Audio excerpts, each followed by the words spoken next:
새해 첫날, 할렐루야. 우리 새해 첫날, 우리에게 주시는 하나님의 말씀은 창세기 1장 1절부터 3절까지의 말씀입니다. 창세기 1장 1절부터 3절까지의 말씀 함께 보도록 하겠습니다.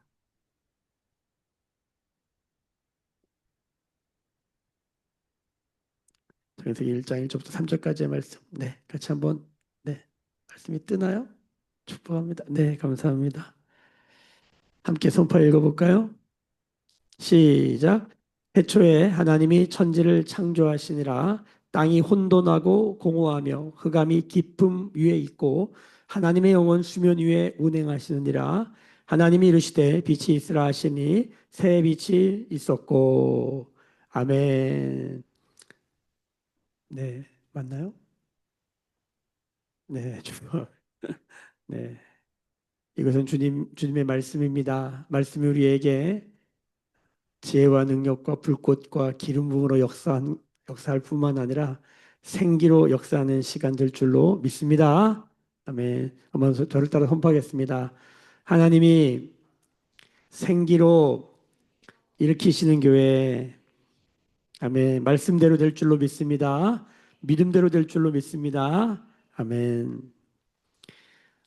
우리가 새해 첫날에 첫 말씀을 폈더니 하나님이 창세기 1장 1절로 시작하겠습니다. 예.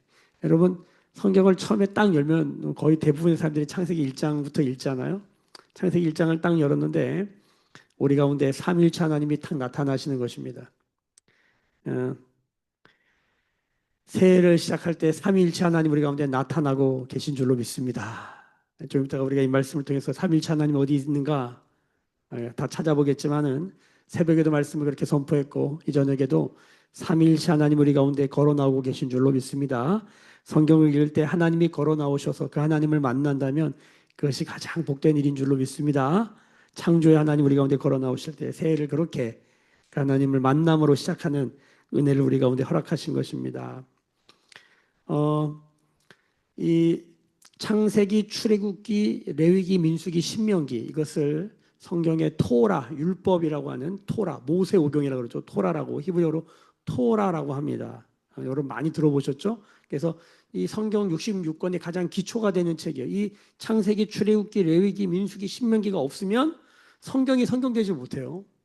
그러니까 성경을 열 때 가장 중요하고 우리가 반드시 읽어야 하고 반드시 알고 있어야 되는 성경을 말한다면 창세기부터 이 신명기까지의 토라라고 하는 이 율법 모세오경입니다. 사실 토라를 번역해서 율법이라고 하는데 사실 뭐 틀린 건 아니지만 정확하다라고 말하기는 어려워요. 아침에도 말씀드렸지만 가르침이라고 말하는 게 좋습니다. 그런데 가르침도 너무 막연할 수 있잖아요. 사실 이 토라의 어원을 찾아보면 이 토라의 어원이 야라라는 말, 야라에서 토라가 나온 거예요. 야라라는 말이 무슨 뜻이냐면 던지다라는 뜻이에요. 던지다. 그리고 관역에 맞추다 이런 뜻이 있습니다. 토라가 뭐라고요? 관역에 맞추는 거예요. 그러니까 토라를 읽어야 채널, 초점, 기준점이 딱 맞는 거예요. 그러니까 토라를 안 읽으면 우리의 좌표가 우리의 기준이 어딘지도 모르고 막 살게 되는 거예요. 성경이 죄라는 단어예요. 이 우리가 잘 아는 하말티아라고 하는 하르마티아, 하말티아라고 하는 이 헬라어로 죄라는 단어가 뭡니까? 관역에서 벗어난 상태. 관역에서 벗어난 게 죄예요. 그러니까 관역에 딱 맞아 떨어져야 그게 뭡니까? 의로움이에요.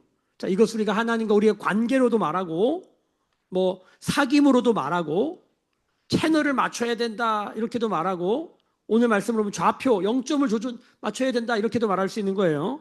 자, 그러니까 성경을 열었는데 하나님과 관계를 맞추려고 하고 채널을 맞추려고 하고 0점을 맞추려고 하는 마음이 없이 성경을 앞만 펴봤자 성경은 열리지 않습니다.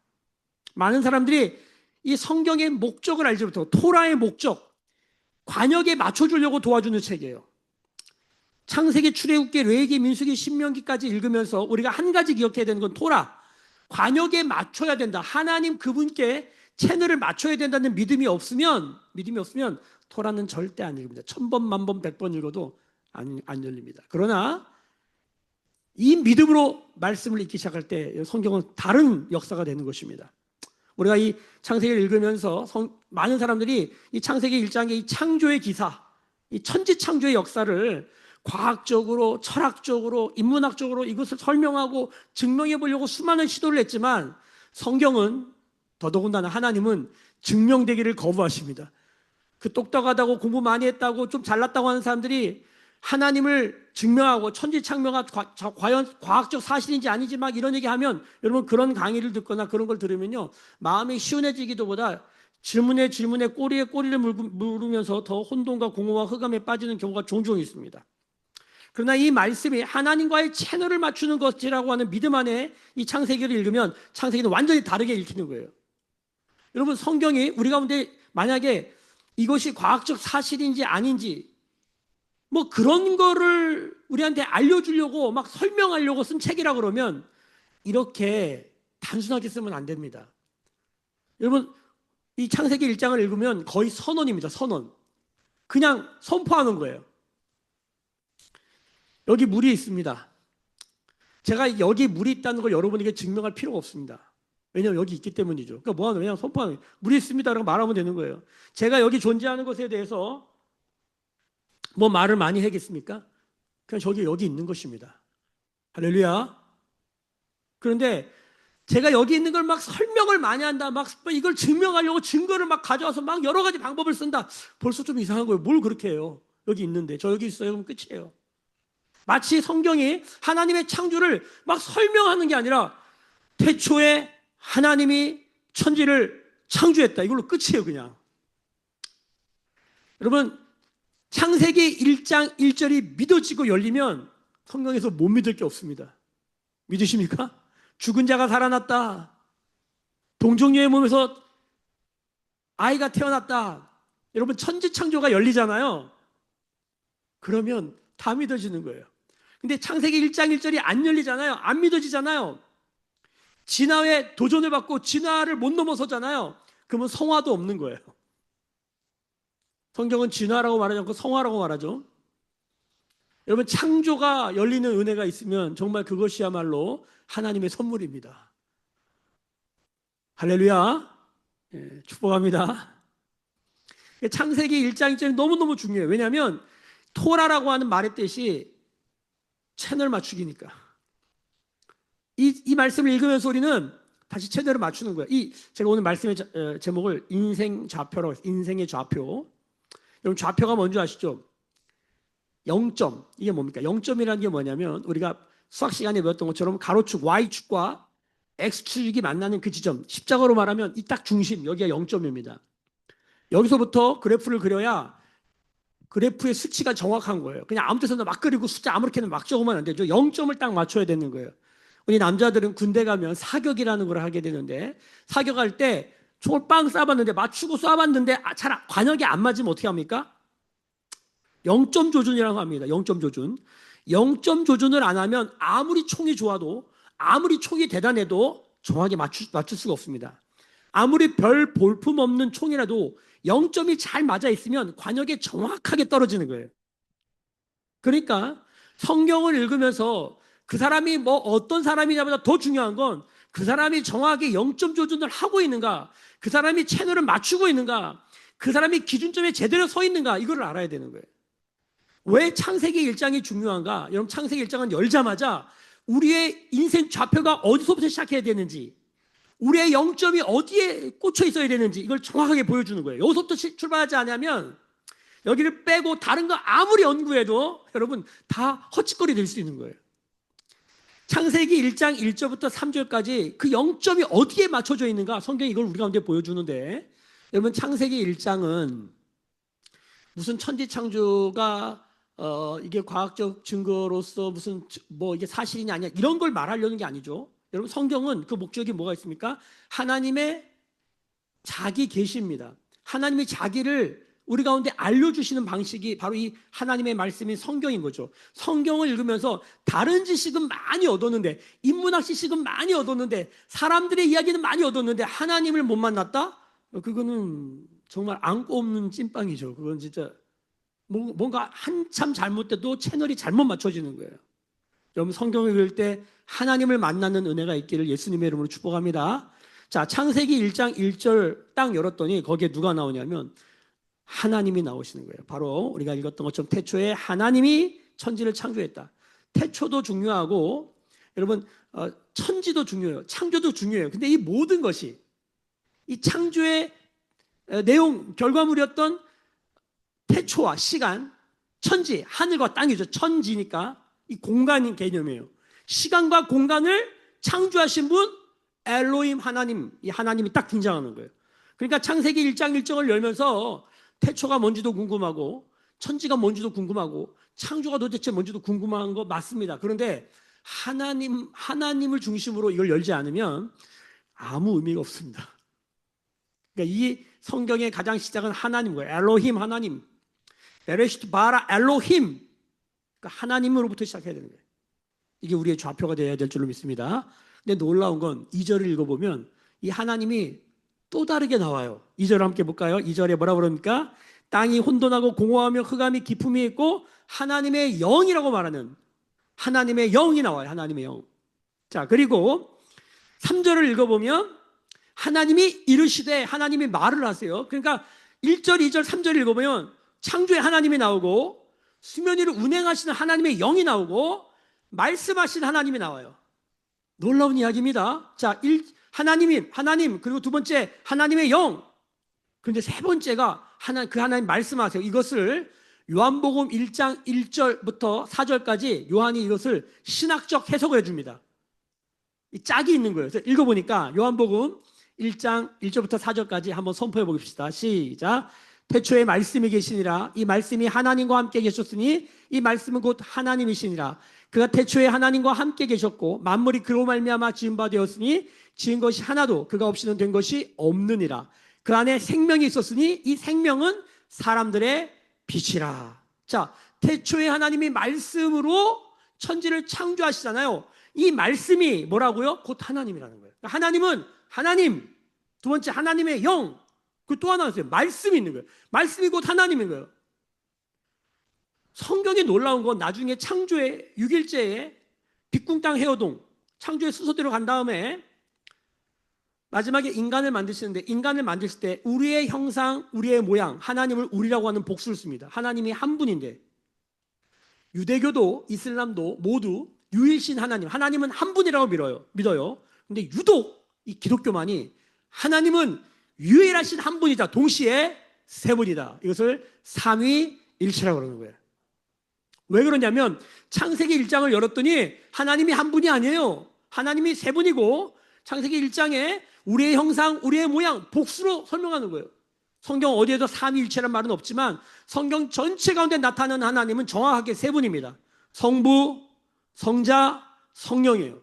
만약 기독교 복음을 받아들이는데 성부, 성자, 성령 하나님을 부인한다? 그건 이단이에요. 사이비예요.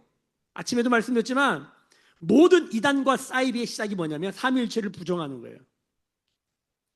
예수님은 그냥 인간이었다 이렇게 말하면서 삶에서 빼요. 또 예수님의 인간으로 오심을 말씀이 육신이 되신 걸 부인하고 예수님은 하나님의 창조물이나 피조물이나 혹은 예수님을 그냥 영적인 존재로만 말하는 거, 선지자로만 말하는 거, 이거 다 뭡니까? 기독교 이단이고 기독교 사이비가 되는 거예요. 거기에 슬쩍 들어가서 자기가 막 하나님이라고 그러고 자기가 예수라고 그러고 다 이단인 거예요. 이 기독교의 교리 가운데 절대 건들면 안 되는, 이거 건들면 그냥 하나님 앞에 하늘과 땅의 모든 저주와 천벌을 다 받게 되는 그 지름길이 뭐냐면 삼위일체를 부정하는 거예요. 삼위일체를 인정한다는 건 뭡니까? 예수 그리스도가 하나님임을 고백하는 것입니다. 한번 저를 따라 고백할까요? 주는 그리스도시요 살아계신 하나님의 아들이십니다. 성경을 딱 펴면 천지창조가 사실이라는 걸 증명하는 걸 만나는 것도 중요한데 그것보다 더 중요한 건 뭐냐면 창세기 1장 1절, 2절, 3절에서 삼위일체 하나님을 만나는 것입니다.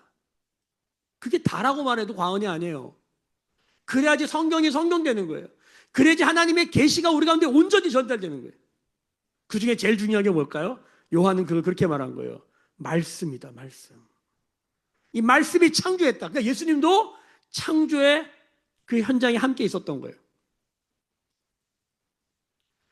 여러분 이런 표현 있잖아요. 성부, 성자, 성령이 시대마다 성부가 나타날 때가 있고 성령이 나타날 때, 성자가 나타날 때가 있다. 이렇게 말하는 사람들이 있어요. 이 말을 들을 때 여러분 오해하시면 안 됩니다. 그때는 성자와 성부가 나타났지만 성자와 성령은 가만히 계신 게 아니에요. 성경 전체 가운데 하나님은 세 분인데 완전히 하나로 나타나기 때문에 우리가 성부밖에 안 보이지만 거긴 반드시 뭐가 있다고 믿어야 됩니까? 성자와 성령이. 성령이 나타날 때는 성부와 성자가, 성자가 나타날 때는 성부와 성령이 항상 같이 있다는 걸 기억하셔야 돼요. 기독교가 오류를 범하는 지점이 뭐냐면 성자 예수님이 계실 때 거기 성부와 성령은 어디 계세요? 막 이런 질문하는 거예요. 정확하게 세 분인데 완전한 세 사람인데 세 위격인데 완전히 하나 된 이 신비. 여러분 이 고백을 하시길 예수님의 이름으로 축복합니다. 여러분 진리 전쟁에 승리하는 길, 신천지를 이기는 지름길이 뭔지 아세요? 삼위일체로 나가야 돼요. 이번에 제가 좀 그런 것들을 공부하고 연구하면서 다른 것도 많이 알면 도움이 되지만 다 내려놓고 딱 하나만 알아야 된다면 삼위일체 하나님을 고백하시길 예수님의 이름으로 축복합니다. 창세기 1장을 열면서 삼위일체 하나님을 만나시기를 예수님의 이름으로 축복합니다. 그러면 창세기가 인간의 기원, 우주의 기원, 이 모든 기원, 시작전, in the beginning, 첫 출발, 그걸 알려주는 거예요. 이 새해의 첫 출발에 우리의 좌표, 0점, 기준, 채널이 어디서부터 시작해야 되냐? 삼위일체 하나님으로 시작할 줄로 믿습니다. 아멘? 자, 그 하나님이 뭘 하시냐? 창조하셨다고 그랬어요.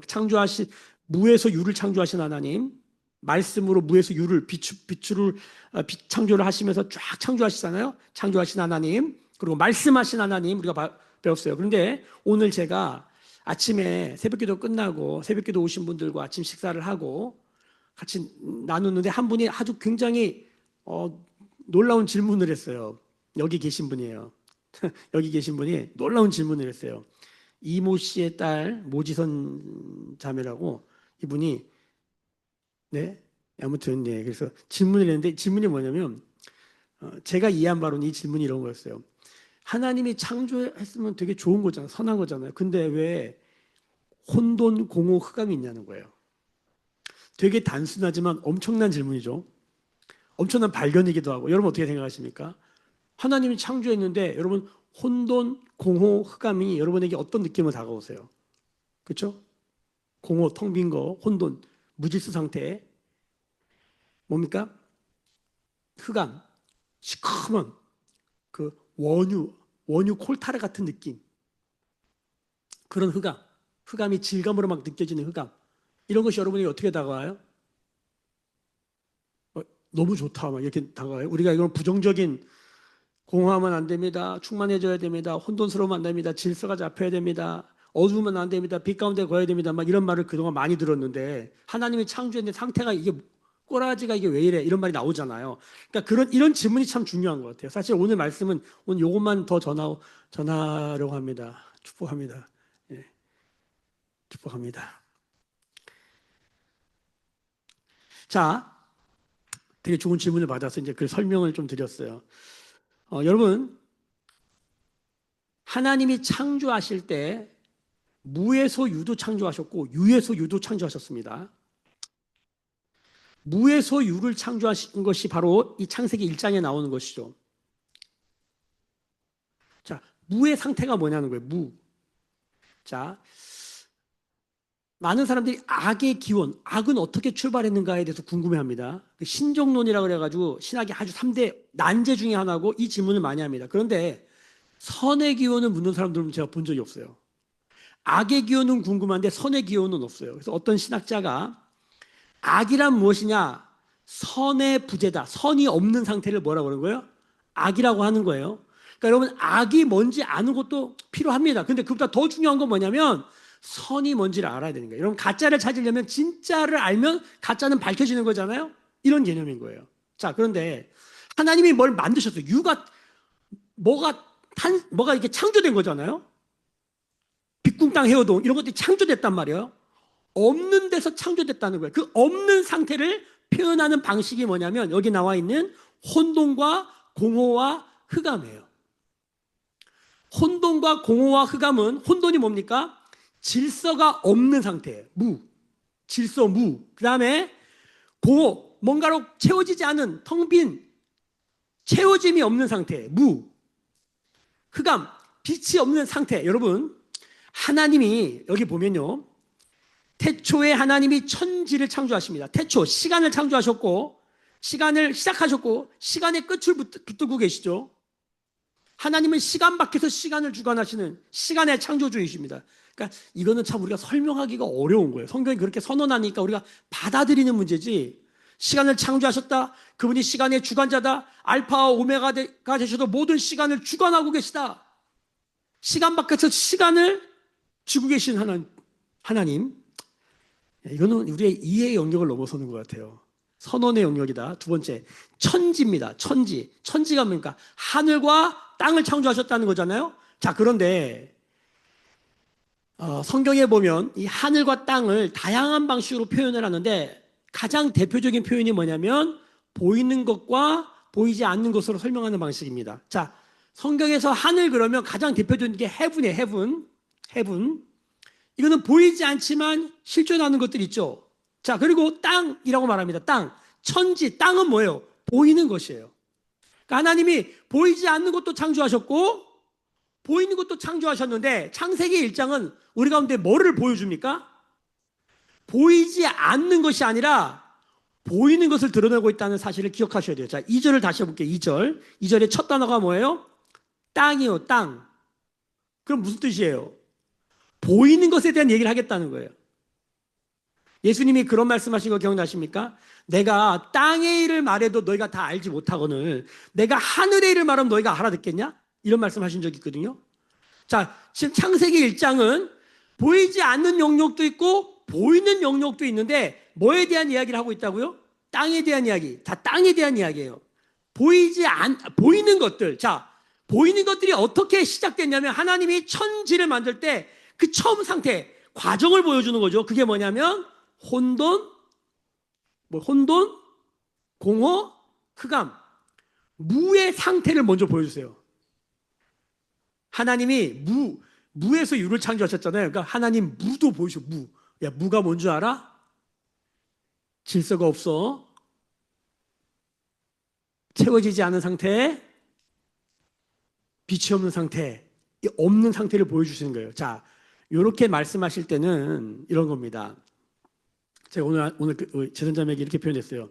이런 것은 도덕적 판단의 대상이 아니다. 이런 것은 선악의 판단의 대상이 되면 안 된다. 우리는 이미 타락 이후에 살고 있어서 이런 것들을 자꾸만 도덕적인 판단, 선악의 판단을 하려고 하는 시도가 굉장히 많습니다. 그런데 하나님이 창조하실 때는 도덕적 선악의 판단 상태가 아닌 거예요. 그냥 그게 그 존재 그대로 받아들여야 돼요. 그 중에 대표적인 게 뭡니까?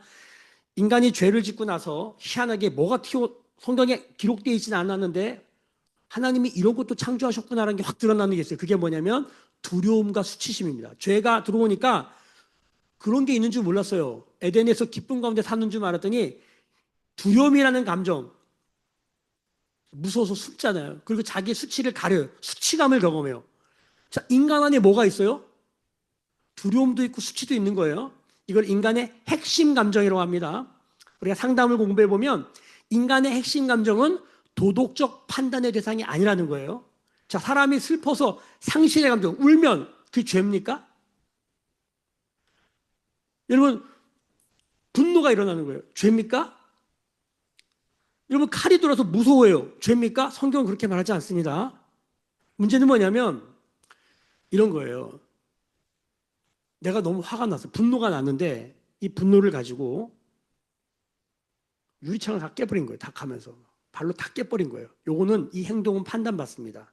자, 성경이 인간이 죄가 들어오니까 인간 안에 이 죄로부터 자신을 어떻게 지키고 보호해야 될지에 대한 하나님 어떤 장치를 숨겨놨다는 것을 발견하게 되는데 그게 두려움이에요.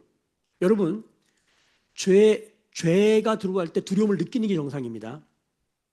죄를 졌는데 수치도 안 느끼고 두려움도 안 느끼는 위험한 상태인 거예요. 그러니까 죄를 지면 두려워해야 돼요.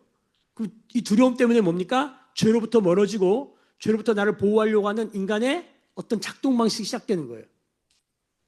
여러분, 두려움은 우리 인생을 사는데 굉장히 중요한 감정입니다. 왜냐하면 두려워할 줄 알아야 뭡니까? 위험으로부터 우리를 보호하는 거예요. 여러분, 두려움의 이런 인자가 망가지면, 여러분 막 빌딩 꼭대기에 올라간 사람들 보면 실제로 그 조사해 보면 뭐 이 유전자가 뭔가 다르고 망가져 있는 상태로 보잖아요. 두려움을 못 느끼는 거예요. 그래서 막 떨어져 죽어요. 두려울 때 두려움을 제대로 느껴야 우리가 보호를 받습니다. 여러분, 뭔가를 잃어버렸을 때 슬퍼해야 되찾을 수 있는 힘이 나는 거예요. 우리가 거룩한 분노라고 하지 않습니까? 여러분, 화가 나야 될 땐 나야 돼요. 화가 나는 것 자체가 문제가 아니에요. 우리가 뒤에 보면 가인과 아벨 이야기에서도 가인이 화가 나요. 하나님이 가인이 화를 낸 거 가지고 뭐라 그러지 않았어요. 오히려 화를 내니까 얼굴이 막 울그락불그락해지니까 하나님이 다가가서 뭐합니까? 대화를 시도하셨다. 이건 굉장히 중요한 발견입니다. 하나님이 화가 난 사람과 어떻게 대화하십니다. 슬픔을 당한 사람들에게 가서 대화하십니다. 너 뭘 잃어버렸냐? 너 돈 잃어버렸냐? 야, 너 진짜 잃어버린 건 나의 영광을 잃어버렸구나. 뭐 이런 대화를 하시는 거예요. 자녀가 500원 잃어버려가지고 막 펑펑 울고 있어요. 그러면 아버지가 너 500원 잃어서 슬프구나. 공감해주고 그다음 뭡니까? 회복시켜주는 거죠. 아빠가 1,000원 주는 거예요. 아빠는 1,000원보다 더 많으니까. 웃는 것 자체를 가지고 정죄하는 게 아닙니다. 판단하는 게 아닙니다. 도덕적인 판단을 하면 안 됩니다. 선하게 판단하면 안 됩니다. 그런데 그 감정을 가지고 그 다음에 뭘 하냐는 굉장히 중요한 판단의 대상이 돼요. 자, 하나님께서 인간에게도 이렇게 판단되지 않은 핵심 감정들, 우리가 잘 아는 두려움, 수치, 슬픔, 분노, 기쁨과 같은 거는 하나님이 원래적으로 인간에게 에덴에서 어떻게 살아야 되는지를 알려주시려고 이걸 다 주신 거예요. 그런데 죄가 들어온 거예요. 그 죄가 들어올 때 두 가지가 탁 반응하면서 인간을 보호하면서 그때 하나님의 음성이 들리죠. 아브라함아, 아담아, 내가 어디 있느냐. 그 음성을 들을 때 주님께 반응하면 주님이 어떤 일을 행하십니까? 결론적으로 그 두려움과 수치를 다루어 주시는 게 뭡니까? 가죽옷을 입혀서 그 두려움을 사라지게 하시고 수치를 가려주시는 거예요. 이게 하나님의 성품인 거예요. 창세기 1장, 2장, 3장을 읽으면서 창조와 타락을 만날 때 이 하나님이 어떠한 분이신가를 만나는 게 굉장히 중요해요. 그럴 때 하나님이 우리 가운데 이렇게 보여주시는 것들이 있어요. 자, 여러분, 혼돈과 공허와 흑암은 창세기 1장 2절에 나오는 이 혼돈과 공허와 흑암은 도덕적인 판단의 상태가 아닙니다. 그냥 무의 상태를 이렇게 표현한 거예요. 어떤 주석에 보니까 한국 번역을 참 잘했다. 이게 참 번역하기 어려운 단어 중에 하나예요. 그런데 무의 상태를 가장 잘 표현했다. 자, 하나님이 이 무의 상태에 어떻게 하고 있냐면 이 무가 여기 보면 이렇게 표현되어 있더라고요. 우리가 2절을 다시 보시면 혼돈하고 공허하며 흑암이 깊음 위에 있고 하나님의 영이 수면 위에 운행하신다라고 나와요. 수면 위에. 이걸 이제 물이잖아요. 물 그 면이잖아요. 근데 사실 이걸 물이라고 번역하는 거는 조금 애매해요. 단어 사전을 찾아보면 물이라고 되어 있는데 거기 보면 즙이라고 되어 있어요. 저는 이것을 무가 어떤 질감 있는 상태로 존재하는, 그러니까 여기 나와 있는 질서가 없고 텅 비었고 어떤 칠흑 같은 질감 있는 어둠의 상태를 어떤 이걸 즙이라고, 이 물이라는 게 즙의 형태예요. 원어를 보니까 어떤 그런 상태로 있는 것을 어떻게 하고 있습니까? 이 물을 하나님 어떻게 하고 계세요? 끌어안고 계세요. 자, 하나님이 천지를 태초에 하늘과 땅을 보이는 것과 보이지 않는 것을 다 창조하셨다. 자, 그리고 그것이 어떤 우리가 지금 실존하고 있는 이 온 우주 삼라만상 이 만물 우리가 가운데 있는데 그 전에 이게 어떤 상태에서 이렇게 되었는가? 마치 우리가 에스겔 37장을 2026년 새해 말씀으로 받으면서 하나님이 마른 뼈가 큰 군대가 되는 그 과정에 생기가 아직은 없지만 힘줄과 이 마른 뼈의 힘줄과 살과 가죽이 붙은 상태, 그걸 시체라 그래요. 생기는 없는데 마른 뼈가 시체가 되어서 큰 군대가 되잖아요. 거기 생기가 들어가잖아요. 이런 것처럼 사람을 만드실 때 그냥 뿅 하고 나온 게 아니라 어떤 과정을 설명하잖아요. 어떤 과정이에요? 흙으로 만드신 상태, 갈비뼈를 취하여 만드신 상태, 그래서 그 이후에 생기를 넣는 과정, 이런 것들을 알려주신 것처럼 온 지구가 이제 창조의 순서를 따라가 보면 어떤 상태에서 어떻게 되냐, 무에서, 이런 무의 상태에서 유가 되었다. 자, 그러니까 이 하나님의 하나님의 창조를 모르면 인간은 어떻게 살게 된다는 거예요? 무로 살게 되는 거예요. 질서도 없고 충만감도 없고 빛도 없는 상태로 살게 된다는 거예요. 메시지를 들어보면, 그래서 결국적으로 인간이 이 하나님이 뭘 창조했는지도 모르고 창조한 분이 누군지도 모르고 그분이 흙에서 인간에게 생기를 넣어서 인간을 만드셨다는 것도 또 모르면 그 상태가 뭡니까? 채널이 안 맞은 상태, 영점 조준이 안 된 상태, 다른 말로 죄의 상태, 다른 말로 타락이죠.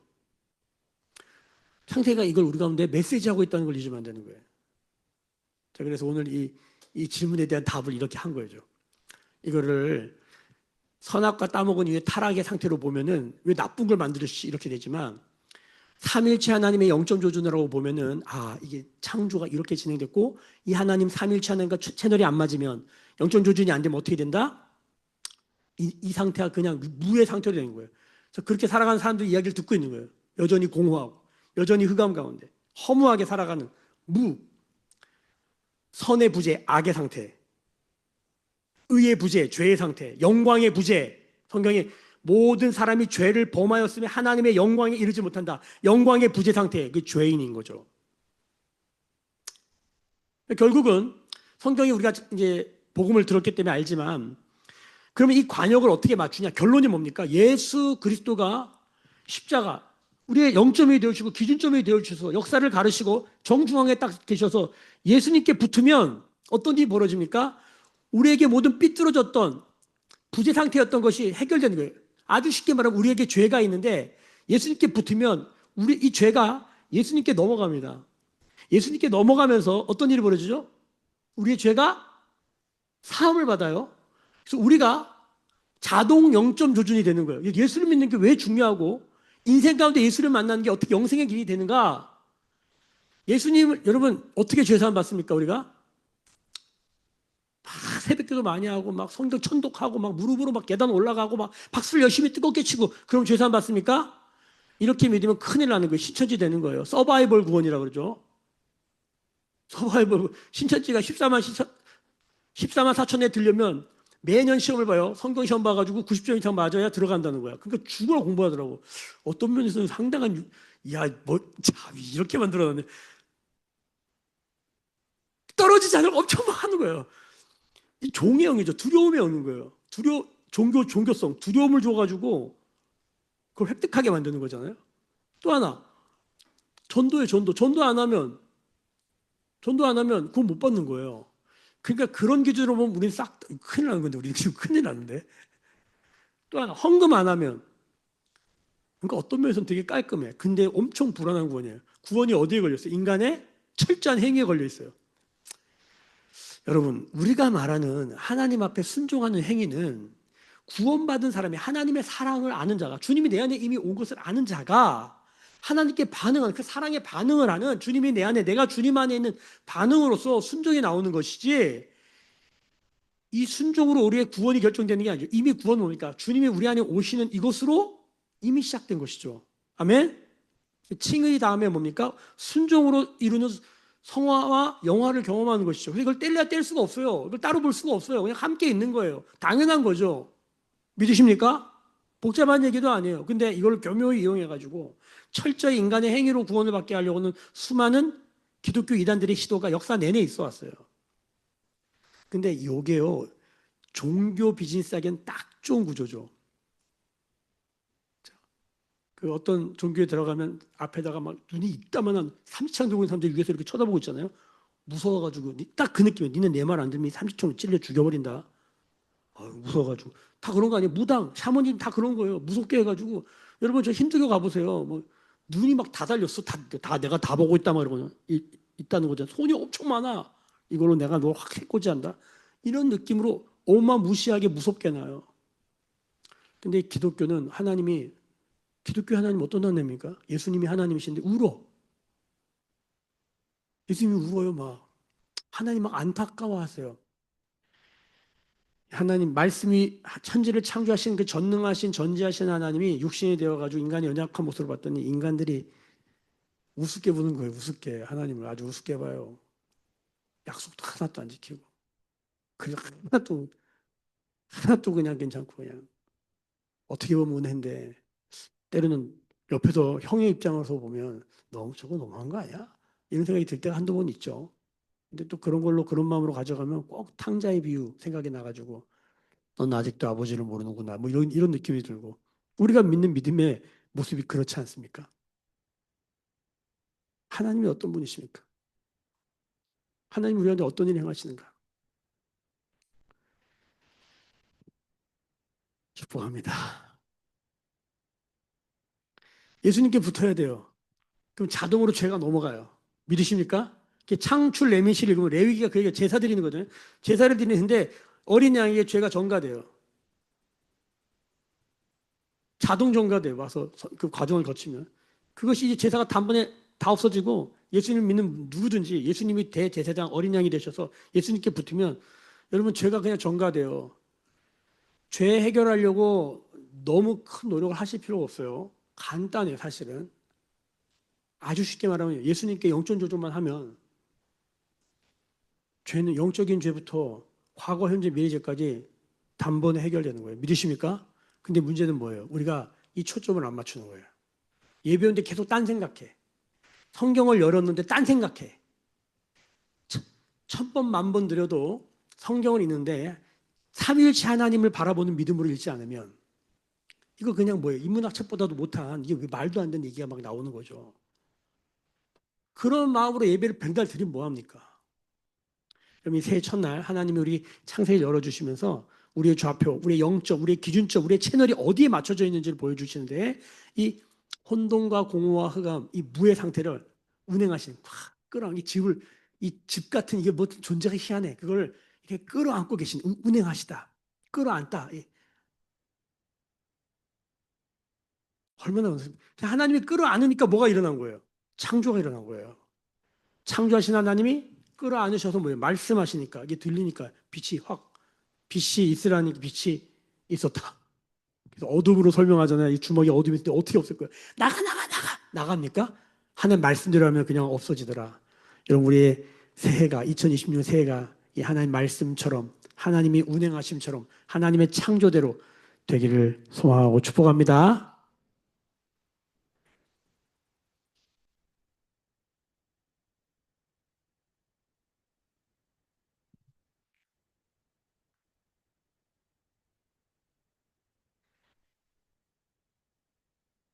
다한 것 같아요.